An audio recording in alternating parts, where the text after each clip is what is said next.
When you jump, your parachute not going to open right away. The problem with jumping is every successful person I know has jumped. When you jump, it allows your parachute to open and you to sail through life within your gift. But when you first jump, your parachute don't open right away. That ain't how it works. If it opened right away, everybody would jump. When you first jump, you're in an uncontrollable fall. It's almost like you're spinning out of control. But you got to stay with the jump, because eventually God will put the necessary air up under your parachute and you'll be in the air like you're supposed to. But you're just going through the process. Like I tell my kids all the time, it take a long time to make a lot of money. See, my kids look at me and they be talking about, well, Dad, you ain't got no degree. You didn't finish school. Why I got to go to school? Well, first of all, you don't have no jokes. Let's start there. And my kids don't understand the process. See, they just see me now. They didn't know I flunked out of school. They don't care nothing about the third marriage I'm on. They don't know that I lost everything twice. They wasn't around when I was homeless and I lived in a car for 3 years. They didn't see the process. What most people do is they give up before God give you the gift. See, when you ask God for something, he boxes it up and he ships it immediately. But you have to remain on Faith Street in order to receive the gift. The problem is when God boxes up the gift and he ship it to you, he never gives you the date that the package is going to arrive. He'll never tell you that. Most people move off Faith Street before the package get there. You can't move over on the I Doubt It Boulevard. He don't ship packages to I Doubt It Boulevard. He only ship packages to Faith Street. You can't get over there on I Don't See How Circle. He don't ship nothing to I Don't See How Circle. So when you move out of faith, the package got to go back to sender. That's what happened. So you have to stay. You have to stay in the process and complete the fall. You're going to get cut up on the rocks. You're going to get your skin toe up. You're going to lose loved ones along the way. You're going to lose friendships along the way. Might lose your car, your job along the way. You might lose your house. But trust and believe. Why not now? This is a good time. As the 20th century starts to wind down a few more years as we get ready for century 21, what a good time to set your goals, work on yourself, work on your skills. What a good time to get it together. What a good time to start this process. Personal development, growing, changing, developing, having a good plan for your money and for your life and for your future. Why not now? What's now? No opportunities wasted. Listen to me carefully, guys. Listen to me very carefully. You got to hear what I'm saying. This is important. There are 86,400 seconds in a day, and if you maximize each and every one of them, you will live like you want to live, you will have what you want to have, and you'll be what you want to be. You can have more than you've got because you can become more than you are. If you just remain how you are, you'll always have what you've got. But if you're willing to make changes, the next 5 years of your life can be totally different than the last 5. If you don't change, chances are excellent the next 5 will be like the last 5. For things to change, you've got to change. For things to get better, it's not what happens that determines your future. It's what you do about what happens. Direction determines destination. All you got to do is make a little change in direction to arrive at a brand new destination in 2 years, 3 years, 5 years. You either have to change your life. That is, you got to say, you know what, my body isn't there, I'm going to go work out. My relationship isn't there, I'm going to change it. You know, I'm not making what I got to make, I'm going to retool, I'm going to get a new skill, I'm going to go back to school, I'm going to start a business, I'm going to do something. You have to do something to change your life. Or, in order for you to be happy, if you can't change your life, you're going to have to change your blueprint. Usually in life, it requires a little bit of each. Does that make sense? And if you change your life and change your blueprint, you can have an extraordinary life. Because all of us are going to have times in our life when what we want or think life should be like isn't going to match how life really is. Those moments, if we blame, our life goes into pain. we change, we can change our life and match our blueprint. The fact that you're not happy has nothing to do with what you have or don't have. The fact that you're not happy is that your life doesn't match the way you think it should be. You have some idea of how you think it should be. Listen to me. There are those of you who what you're doing is that there are 10 opportunities in a day and you're taking advantage of 7 of them and you think you're doing something. Yep, you gotta hear me. You gotta hear me.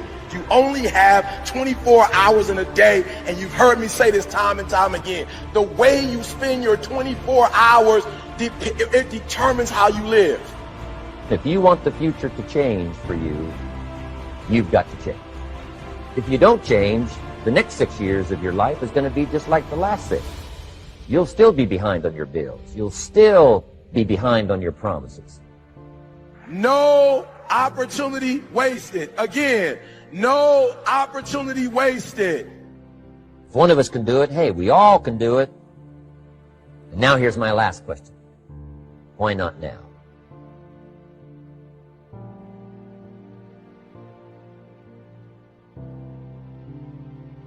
What is it that gives your life a sense of meaning and purpose? Because once you find that, it puts you in your power place. See, if you know what your life work is, I encourage you to start working on it. If you can't do it all at one time, do just a little bit of it. And if you don't know what it is that you showed up to do, if you don't know why you're here, I encourage you to find out what your purpose is here. What is the meaning of your life? What will be different? Have you ever asked yourself that question? I've done that. I remember coming from a friend of mine's funeral and I was reflecting on how much time I had left. And I went for a walk in a park thinking about this guy whose life was so promising. And I mean, he wasn't an old guy. He was quite young, in fact. And I thought about all of the things that he said he was going to do, and he never got a chance to do those things. And I started thinking about my own life and how much time I had left to do the things that I would like to do. And at that time, I wasn't sure what my life purpose was, what my life's work was. I wasn't sure about it at that time. And I thought about it quite a lot. I had some idea, but I wasn't convinced, and I don't think I felt worthy. I didn't believe that it could be me to do this kind of work that I'm doing right now. And I say to you that if you begin to take a conscious effort to find out what it is that you're supposed to do, I say that it can literally save your life. I said that it can literally save your life. 85% of the American public, according to recent studies, are going to jobs that they hate, working on jobs that do not challenge them.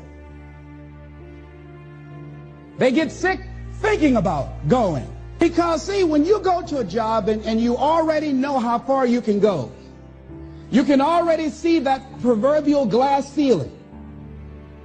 See, when you're going someplace and you already know how much you're going to make, you already know how far you can go, you're in a dead-end position. It erodes your self-esteem. It lowers your sense of yourself. It creates an inner turmoil. It creates an emptiness in you. So I say that your life is worth finding what it is that you're supposed to do. And I'm not saying quit your job. I'm saying find it and do just a little bit of it. Just start working at it just a little bit, but do find out what your work is and hold on to it and don't let your dream go. Don't let it go. See, and here's something else I want you to begin to look at. Why is it that most people don't pursue their dreams or don't do better than what they're doing if they're capable of doing it? I think that many of us don't go the next step because we don't know what to do yet. And I say that the reason that we don't even explore the possibility of what to do is because subconsciously we don't believe that it can happen for us, and we don't believe that we deserve it. So here's what I'm suggesting. How much time do you spend working on you? How much time do you spend every day working on your dream? In the last 90 days, how many books have you read? In the last year, what new skill or knowledge have you acquired? What kind of investment have you made in you? So I'm saying that as you begin to look at where you want to go, if you want to make it today, and things are changing so fast, you have to literally run to stand still. I'm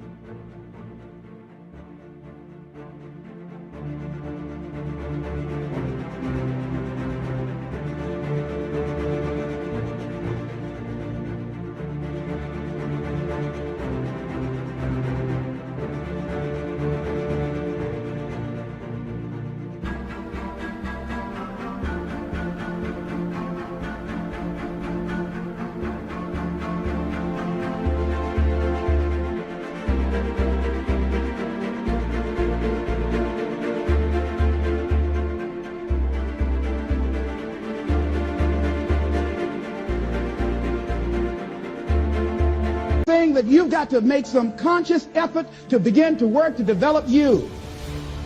Here's something else. Most people are not living their dreams because of fear, ladies and gentlemen. Fear, limited vision, and lack of self-esteem is what keep most people doing things they don't want to do.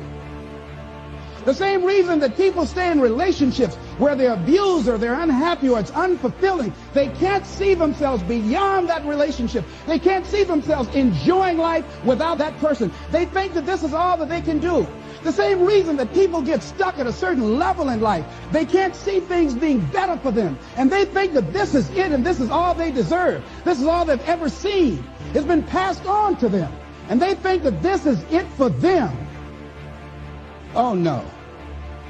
I was looking what Dr. Blanton, Smiley Blanton, who is a colleague of Dr. Norman Vincent Peale, what he said about fear. He said, fear is the most subtle and destructive of all human diseases.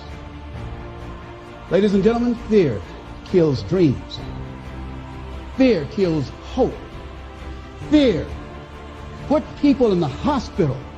Fear can age you. Fear, ladies and gentlemen, can hold you back from doing something that you know within yourself that you're capable of doing, but it will paralyze you. And it seems like you're in a hypnotic spell. And I ask you a question, what is the benefit?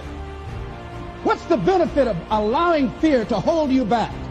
What's the benefit of giving up on yourself, of not stepping out on life and taking life on? What is the benefit for you? What's the plus in that? It's one of the things I had to ask myself. So I didn't want to make any mistakes. I wanted everybody to like me. I wanted to be perfect the first time I did something. It's not going to happen. You're going to make some mistakes. You're going to hurt some folks' feelings. You're going to create some enemies whenever you decide that you want to begin to take life on. You've got to ask yourself, how long am I going to allow this to hold me back? I like what Zig Ziglar says. He said, fear is false evidence appearing real. That is an illusion that we create in our mind. It is a state of mind that can be changed. So let's look at how we can begin to take some steps to restructure that fear, to begin to expand our visions of ourselves, to begin to increase our self-esteem. Webster said that self-esteem means confidence and satisfaction in oneself. Look at your life right now. Whatever you've done up to this point in time, your life is working. Whatever you have produced, it came out of you as a result of the kind of person.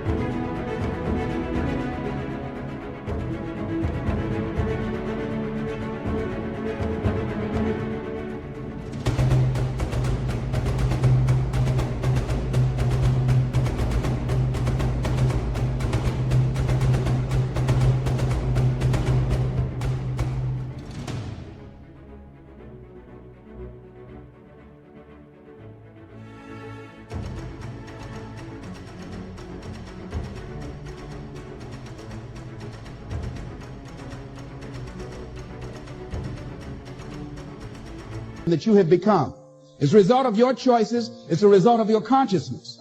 Now you have to ask yourself, are you satisfied with what you have produced? Is this what you want? Would you like for things to be better than this? Do you believe that you deserve better than this? Or are you content? This is it. You don't have to do anything else. That you've already resigned yourself in life and say, well, I'm happy. I'm not starving like the people in Calcutta. Are you allowing yourself to get off the hook like that? Or do you believe somewhere in the back of your mind or in your heart that there's some other great work for you to do? There's something else that life has for you. And that's why you're here. How do we handle this fear factor? How do we increase our self-esteem? You have to begin to fortify yourself. How do we do that? I believe that you have to begin to consciously monitor your inner conversation and start talking to yourself. Start building yourself up. Sometimes the only good things you will hear about you are the things that you say to you. So I'm saying learn to be your own booster. Start building yourself up. Start encouraging yourself.